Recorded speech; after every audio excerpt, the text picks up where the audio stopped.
नमस्कार मंडळी, तर कशा आहात सगळे? मजेत ना? मी पण एकदम मस्त. तर स्वागत करते आपल्या अजून एका नवीन व्लॉगमध्ये. तर आम्ही दोघं निघालो हॉस्पिटलला जिजाला घेऊन पप्पा पुढे गेले होते तिकडे, म्हणजे माझ्या माहेरी.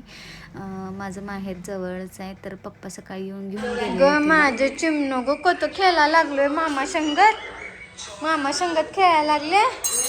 मामा पण आजारी पडलाय हा नाही, मामा पण आजारी पडलाय शिवला वे. सगळीच आजारी पडल्या. तू पडल्यास काय आजारी? हो, कोणच नाही बघ राहिलं, सगळे आजारी पडल्यात. ए तसले तेवढं जमतंय. आता कशी बसलेस खेळत? चला दवाखान्यात जायचंय या. तर जिजा होती पप्पांच्या घरी, तर तिला तिथून घेतलं आणि नंतर गेलो हॉस्पिटलला. आणि मला एका ताईनं कमेंट केली होती की तू टिकली का नाही लावत, तर आता तुमच्यासमोरच दाखवते मी कशी माझी टिकली खाली पडली. आणि आमच्या मॅडम पण ठेवत नाहीत माझी टिकली, तिला टिकल्या खूप आवडतात, खेळायला टिकल्यांसोबत. तर अशी माझी टिकली गायब होते. आणि डॉक्टरांनी सांगितलं की तिचा एक्सरे काढा आणि रक्त पण चेक करायला द्या. आणि त्याच्यासाठी मग लॅबमध्ये आलो रक्त चेक करायला द्यायला. आणि ही लॅब ना आमच्या घराच्या खालीच आहे, म्हणजे आमच्या बिल्डिंगमध्येच आहे आणि त्यांना रेंटवरती दिलेलं आहे. त्यामुळं काय गर्दी पण नव्हती. लगेच रक्त चेक करायला दिलं आणि रक्त चेक म्हणजे घेताना रक्त तिचं जिजाचं मला इतकं रडू येत होतं की बापरे बास. तिचा म्हणजे ती झाली तेव्हा एकदा रक्त घेतलेलं, त्याच्यानंतर कधीच गरज पडली नाही, कधीच एवढी आजारी पडली नाही. तेव्हा कावीळचं थोडंसं लक्षण वाटत होतं, ती जन्मली तेव्हा, त्यामुळं रक्त दिलेलं. आणि मी पण आजारी आहे ना, माझं पण तोंड खूप सुजलेलं, ते त्यांना दाखवतो. याच्यामध्ये बाळाची युरिन कलेक्ट करायला सांगितलं. आता आम्हाला कसं कळणार तिला कधी सुसूला आले. त्यामुळं अगो अगो बाई पोरग्याचं हे करतेस काय? बघितलीस का केवढ्या आगाव आहे? त्यामुळं तिची पॅन्ट काढून तिला ठेवलं खाली. तिचं एवढं बिघडलेलं ना की डॉक्टरांनी सांगितलं एक्सरे पण काढा आणि ब्लड पण चेक करायला द्या, गरज पडली तर ॲडमिट करून घ्यावं लागेल. तर एक्सरे काढायला गेलो होतो आणि तिचं मला हाल बघवत नव्हता अजिबात. आत्ता आम्ही आलोय मम्मीकडे आणि हिला ठेवून आम्ही गेलेलो जरा असं, आमचं बाहेर काम होतं दोघांचं. आणि आपले फौजी साहेब आज जाणार आहेत परत ड्युटी, कारण त्यांना लगेच बोलवलं आहे ड्युटीवर. आणि आता कधी येतील ते माहीत नाही. मागच्या वेळेस जे गेले ते 2 दिवसात आले, पण आता ह्या वेळेस कधी येत आहेत की काय सांगता येत नाही. एमर्जन्सीमध्ये ड्युटीवरती बोलवले, पण आता हिच्या बड्डे दिवशी पण नाही येत ते. त्यामुळे आमचं असं प्लॅनिंग चालू आहे की छोट्या घरातल्या घरातच बड्डे घालावा. पप्पा, कृष्णा आणि हे तिघंजण गेलेत जेवायला. उठली तर ही, ती तिघंजण गेलेत जेवायला. हिला घे. मला धाप भरले आणि माझं तोंड अगो पडल. तर ती तिघं गेलेत जेवायला. आणि आज अचानक ड्युटीवरती बोलवलं. 2 दिवसांपासून त्यांचं चाललेलं, तर त्यांनी सांगितलेलं की मी येणार नाही आहे म्हणून. सारखं कुठं म्हणजे नाही का, म्हणजे येणार नाही म्हणून सांगितलेलं, पण तरी पण नाही म्हटले तर जायला तर लागणार, नाही तर पनिशमेंट खायला लागणार. तर आज जात आहेत ते.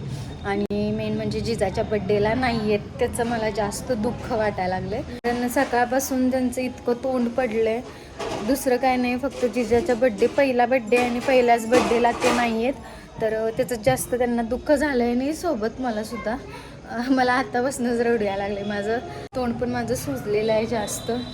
आणि बस मला आता शब्दच नाही आहेत बोलायला. सारखं ड्युटीवरती बोलवत आहेत. आत्ता परवा कुठं आलेले तोपर्यंत आणि ड्युटीवरती ते बोलवत आहेत. आणि बड्डे पण नाही यावेळेस त्यांना. तर आज आहे माझ्या भावाचा बड्डे, आज आहे त्याचा बड्डे. तर त्याच्यासोबत जिजाला पण त्याच्या मांडीवर बसून दोघांचा एकत्र केक कापणार आहे, म्हणजे त्यांना पण जिजाचा बड्डे म्हणजे केल्यासारखं हे होईल. तर ते जेवायला गेल्यात तिघेजण, ते नॉन व्हेजिटेरियन आहेत, त्यामुळे ते तिघंच गेले. आम्ही व्हेजिटेरियन आहे त्यामुळं आम्हाला घरात आणि आम्ही जिजेच्या बड्डे दिवशी बाहेर सेलिब्रेशन करायला जाणार आहे. तर हा केक आणून ठेवलेला आहे आता. औक्षण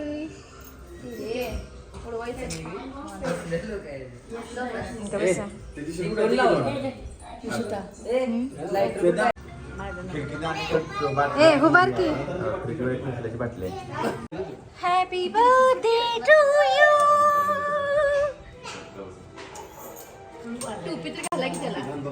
नाही त्याला टोपी नको. मला माहिती जर माझा भाऊ आहे मला माहिती आहे तू टोपी घालून देणार का नाही. हा टोपी घाल घाल की घाल की घाल की घाल की घाल की घाल.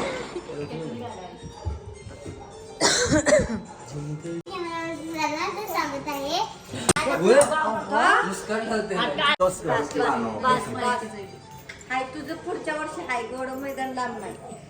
माझी पोरगी असले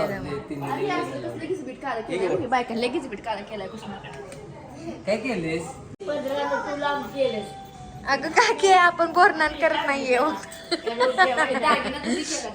दागिना थांब देतो. चेन आहे तुझी, चेन आहे तुझी, कानात आहे चेन आहे सोन्याची. बघ मी माझी अंगठी काढून दिली सोन्याची. एवढं बहीण कोण देत्या का? परत दे खरं माझी मला. लांब लांब तुम्ही तो किती करला हिला माझ्यासोबत या बाई या बघितला मी माझी खूप टेन्शन करणार. ए थांबे बहिणाचे बघ एवढे बहीण तर करते बघ बघ. कोण येते तुझं आडू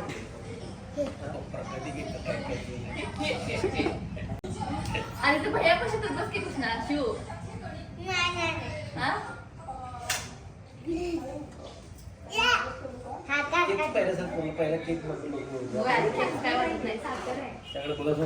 हिला लय मान लागतोय.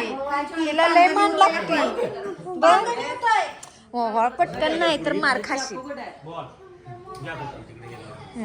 छान मी व्हिडिओ करायला लागले. हा गाणं म्हणायचं असते. हो आहे की आणि माझ्या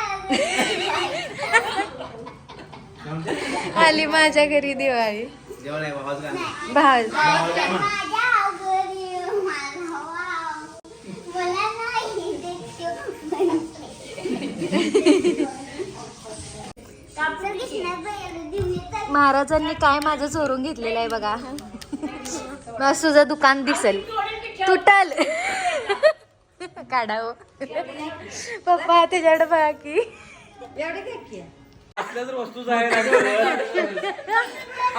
कुठला पुटवलं तुला पुटवलं. इंटरनॅशनल चाकू. चला जिजा जागी पाहिजे ती जिजाचं लागलं.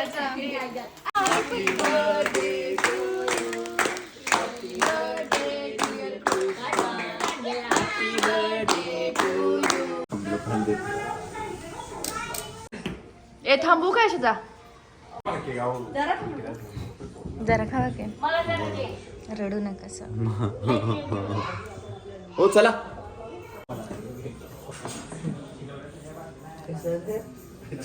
संस्कारी दिसू दे की जरा. पुरी चांगल्या मी ते. हा पाय पडत आजीच्या ना देते.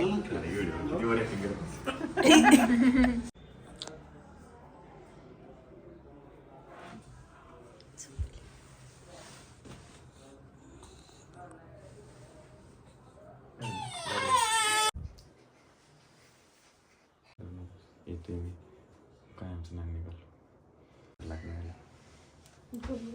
सॉरी सॉरी झोप सोड. त्यामुळं थोडंसं वाईट वाटतंय ते निघालेत म्हणून. आणि माझ्यापेक्षा जास्त त्यांना दुःख झाले पण ते दाखवून देत नाही आहेत. कारण माणसं कधी दाखवून देत नसतात. त्यांचं मनात काय असतं ना ते कधीच दाखवून देत नसतात. किती दिवस जाणार आहे आता?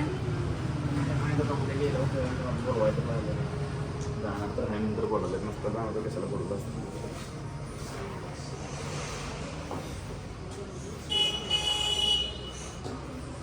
चला येऊ का येऊ.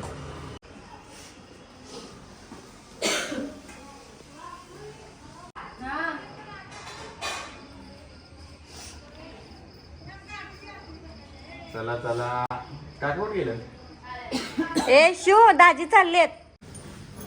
बाय बाय लवकर येणार कॅन्सर झाल्यानंतर तुला दादा आला गेलो हा? तुला दादा आली म्हणजे दादा आली येतो 2 तास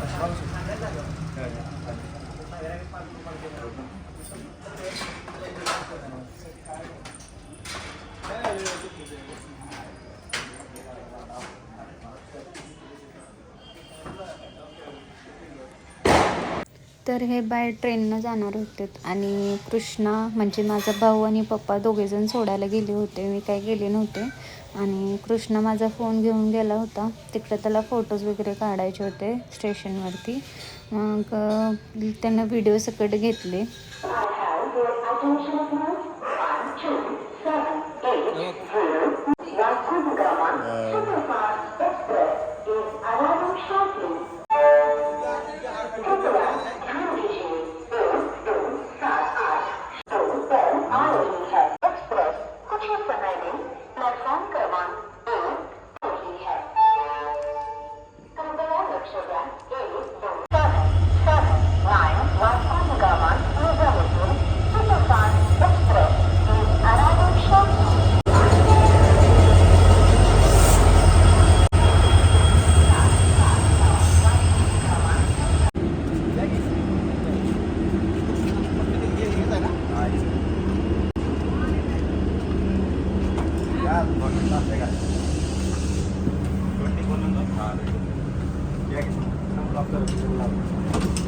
क्रॉसिंग है टाइम लगेगा क्या क्रॉसिंग होगा नहीं है ना अभी क्रॉसिंग नहीं है अभी चलेगा चलिए 3 मिनिटं या की त्याच्यावर या लागून करतो पर्यंत हीच आहे याची पलीकडे पहिले आता घाला बघा नाही लॉग बी काय काय